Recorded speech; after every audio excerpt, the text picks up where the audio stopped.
So hello everyone, बहुत बहुत स्वागत है आप सभी का फिर से अपने इस नए वीडियो में। और पाटलिपुत्रा की तरफ से आपको पता है कि पीजी के रेगुलर कोर्स का एडमिशन चल रहा है, यानी अगर आपने अप्लाई किया था एमए, एमएससी, एमकॉम कोर्सेस में एडमिशन के लिए, तो इसके लिए पाटलिपुत्रा की तरफ से फर्स्ट मेरिट लिस्ट है। फर्स्ट मेरिट लिस्ट वालों का एडमिशन हुआ, फिर सेकंड मेरिट लिस्ट 20 जुलाई को आया। इसके बाद सेकंड मेरिट लिस्ट का भी एडमिशन चल रहा है। तो सवाल यहाँ पे दो तीन आते हैं जो अक्सर स्टूडेंट्स कमेंट्स के माध्यम से पूछ रहे हैं। एक तो इसका थर्ड मेरिट लिस्ट कब आएगा, दूसरा बात है कि जिनका सिलेक्शन सेकंड मेरिट लिस्ट तक नहीं हुआ उनका सिलेक्शन थर्ड मेरिट लिस्ट में होगा या नहीं होगा। तीसरा बात है कि जिनको मनपसंद का कॉलेज नहीं मिला उनको मनपसंद का कॉलेज कैसे मिलेगा। चौथी बात है कि जिन्होंने अभी तक अप्लाई नहीं किया उनका अप्लाई कैसे होगा। पांचवी बात है कि जिन्होंने अप्लाई तो किया था लेकिन परसेंटेज गलत भर दिए थे, जिसके कारण से एडमिशन होने के टाइम में जब कॉलेज गए तो कॉलेज वालों ने रिजेक्ट कर दिया, या किसी और कारण से भी आपका एडमिशन नहीं हुआ तो कैसे आपका एडमिशन होगा। ये वीडियो आपके लिए बहुत ज्यादा यूजफुल होगा, क्योंकि अगर आपको पाटलिपुत्रा में इस बार एमए, एमएससी, एमकॉम किसी भी कोर्स में एडमिशन लेना है और अगर आपका एडमिशन नहीं हो रहा है तो कैसे होगा, ये आपको टैक्टिकल्स इस वीडियो में आपको मिलेगा। सो गाइस, अगर चैनल पे पहली बार विजिट किया चैनल को जरूर सब्सक्राइब कीजिएगा ताकि इस तरीके के सारे इन्फॉर्मेटिव अपडेट आपको इस चैनल के माध्यम से मिल सके। तो सबसे पहली बात है, जो पाटलिपुत्रा की तरफ से जो एडमिशन के लिए नोटिफिकेशन जारी हुआ था, इस नोटिफिकेशन के अकॉर्डिंग जो सेकंड मेरिट लिस्ट है वो 20 जुलाई को आ गया और इसका जो एडमिशन प्रोसेस है वो 25 तक है और 26 तक फिर हिसाब किताब हो जाएगा कि कितना सीट बचा हुआ है थर्ड लिस्ट के लिए। तो फाइनली जो थर्ड लिस्ट जारी होगा वो कब होगा, 27 जुलाई को थर्ड लिस्ट आ जाएगा और इसके बाद थर्ड लिस्ट वालों का जो एडमिशन का लास्ट डेट है वो कब तक है, 31 जुलाई तक है। थर्ड लिस्ट में किनका नाम आएगा ये आइडिया कैसे लगता है, तो ये आइडिया लगता है इसके कट ऑफ लिस्ट से, और इसका जो कट ऑफ लिस्ट है वो इसके वेबसाइट पे आ चुका है एडमिशन पोर्टल पे, और ये कट ऑफ लिस्ट है। ये जो कट ऑफ लिस्ट आया यानी ये जो आपका ट्रेडिशनल कोर्स यानी एमए, एमएससी, एमकॉम जो कट ऑफ लिस्ट आया है, इस कट ऑफ लिस्ट से अगर आप 1-2% ऊपर नीचे, हार्डली आपको 1% रखना है, अगर आप 1% के ऊपर नीचे पे हैं तो आप मैक्सिमम प्रोबेबल रहिए, आप श्योर रहिए कि आपका थर्ड लिस्ट में नाम आ जाएगा। जैसे एग्जांपल मान लेते हैं पीपीयू के पीजी डिपार्टमेंट का बॉटनी का अनरिजर्व मेल का कट ऑफ गया है 73.13, तो अगर आपका 72% है तो आप इंश्योर रहिए कि नेक्स्ट लिस्ट में आपका नाम आ जाएगा। और अगर आपका 1 से 2% से ज्यादा डिफरेंस है तो उम्मीद रखिए आपका नाम नहीं आएगा। क्यों नहीं आएगा, क्योंकि यहाँ पे एक तो सीट कम है और अप्लाई करने वाले कैंडिडेट की नंबर्स क्या है, ज्यादा है, तो इसलिए ये कट ऑफ क्या होता है, ज्यादा डाउन नहीं होता है। इस चीज को ध्यान रखें।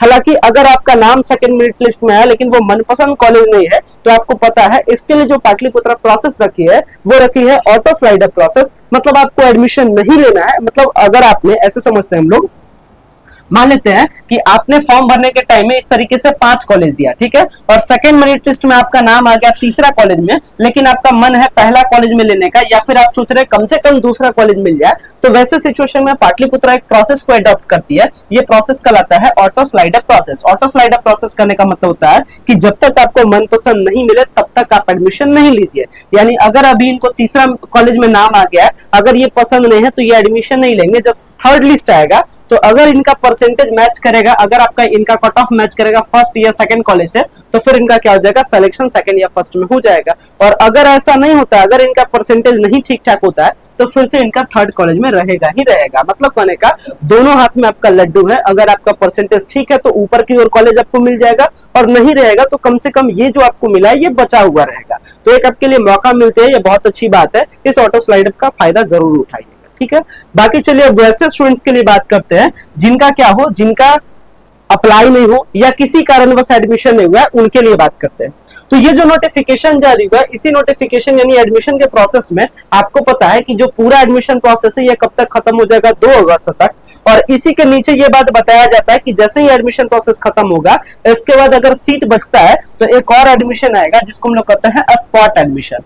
तो पाटलिपुत्रा में जो पीजी का जो कोर्स है, जैसे एमए में, जैसे एमएससी में, जैसे एमकॉम में, ये सारे कोर्सेज का जो स्पॉट एडमिशन है वो कब से स्टार्ट होगा और स्पॉट एडमिशन होता क्या है, इसको लेकर के बात करते हैं। स्पॉट एडमिशन का मतलब होता है जो बचा हुआ सीट है उस पर एडमिशन, जो बचा हुआ सीट है उस पर क्या होता है, एडमिशन होता है।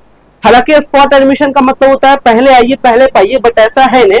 पहले आने का मतलब ये भी नहीं होता है कि 2-4 कैंडिडेट पहले आते हैं कि उनको सीट दे दिया जाए।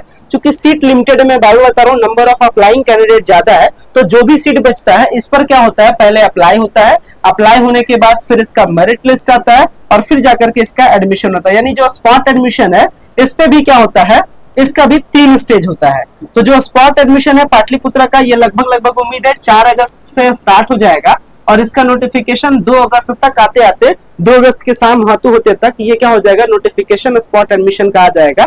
मतलब अगर आपको पाटलिपुत्रा में एमए में एडमिशन लेना रहे, एमएससी में लेना रहे, एमकॉम में लेना रहे, अगर आप अप्लाई नहीं किए तो एक बार ऑनलाइन अप्लाई करने का मौका मिलेगा। अगर आप अप्लाई किए थे लेकिन अगर आपका सिलेक्शन नहीं हुआ है तो डायरेक्ट एडमिशन लेने का मौका मिलेगा। अगर आपका किसी गलती के कारण से रिजेक्ट हो गया था तो फिर से आपको मौका मिलेगा करेक्शन करने का, यानी एक मौका आपको जरूर मिलेगा। और ये मौका किसमें मिलता है, स्पॉट एडमिशन में। और ये कब से होगा, लगभग 4 अगस्त के आसपास से। लेकिन इसका प्रोसेस क्या होता है, ये 3 स्टेज में कंप्लीट होता है। सबसे पहले अप्लाई होता है और इसका जो अप्लाई करने का प्रोसेस है ये कहीं कहीं ऑनलाइन होता है, कहीं कहीं क्या होता है, ऑफलाइन होता है। मतलब कहने का अभी का जो एडमिशन का प्रोसेस चल रहा है ये डायरेक्ट आपको हैंडल करती है यूनिवर्सिटी। मतलब आपके परसेंटेज के बेसिस पे यूनिवर्सिटी आपको देती है कि आप इस कॉलेज में आपका होगा या इस कॉलेज में होगा।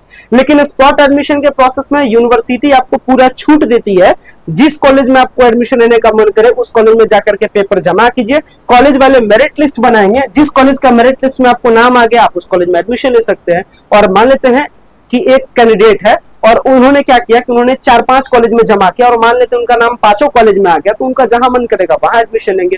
यानी स्पॉट एडमिशन आपके लिए कई बंद दरवाजे खोलती है। जैसे जिस कॉलेज में मन करे उस कॉलेज में अप्लाई कीजिए, जिस कॉलेज में आपका जिस सब्जेक्ट में मन करे उस सब्जेक्ट में अप्लाई कीजिए। लेकिन ध्यान रखिएगा सब्जेक्ट इसके लिए कैटेगरी क्या होता है, या तो आप ऑनर्स में ले सकते हैं या सब्सिडरी में ले सकते हैं। तो कई सारे बेनिफिट होते हैं स्पॉट एडमिशन का। और स्पॉट एडमिशन का मौका कब मिलेगा, 4 अगस्त से मिलेगा। हालांकि ये चीजें कंफर्म है, जो मेरिट लिस्ट आ रही है ये इसी के आसपास में आपको आइडिया रखना है कि स्पॉट एडमिशन में थोड़ा सा कट ऑफ हाई भी चला जाता है, क्योंकि इसमें नए नए बच्चे भी क्या करते हैं, फॉर्म को अप्लाई करते हैं। तो थोड़ा सा कंपटीशन उस टाइम थोड़ा सा डिफिकल्ट भी होता है, तो इस चीज का भी आपको ध्यान रखना है। बाकी जितने भी वैसे सारे स्टूडेंट है जिनका एडमिशन नहीं हुआ है उनको इंतजार करना है स्पॉट एडमिशन का। हालांकि स्पॉट एडमिशन में ये हमेशा से ये स्पॉट एडमिशन का जो लास्ट का जो एडमिशन होगा इसमें हालांकि लगातार शिकायतें भी मिलती है कि कहीं धांधली पे एडमिशन हो रहा है, मतलब एक्स्ट्रा चीजें भी इसमें होती है। ये चीजें आप समझ भी रहोगे। बाकी अगर आपको पाटलिपुत्रा के पीजी कोर्सेस में अगर आपको एडमिशन रहे, एमए में, एमएससी में या एमकॉम में, कहीं किसी भी कॉलेज में, कहीं डिपार्टमेंट में, किसी कॉलेज में, तो आप क्या कर सकते हैं, एडमिशन लेने के लिए नीचे दिए गए नंबर पे, जो नीचे आपको नंबर शो कर रहा है, आप इस नंबर पे डायरेक्ट कांटेक्ट भी कर सकते हैं। और आप जिस भी कॉलेज में चाहे आप उस मन पसंदीदा कॉलेज में क्या कर सकते हैं, नंबर पे संपर्क करके एडमिशन भी ले सकते हैं। ठीक है, मिलते हैं जैसे ही थर्ड लिस्ट आता है फिर मैं आपको फर्दर अपडेट करता हूँ। फिलहाल इस वीडियो को एंड करता हूँ। So much, thank you.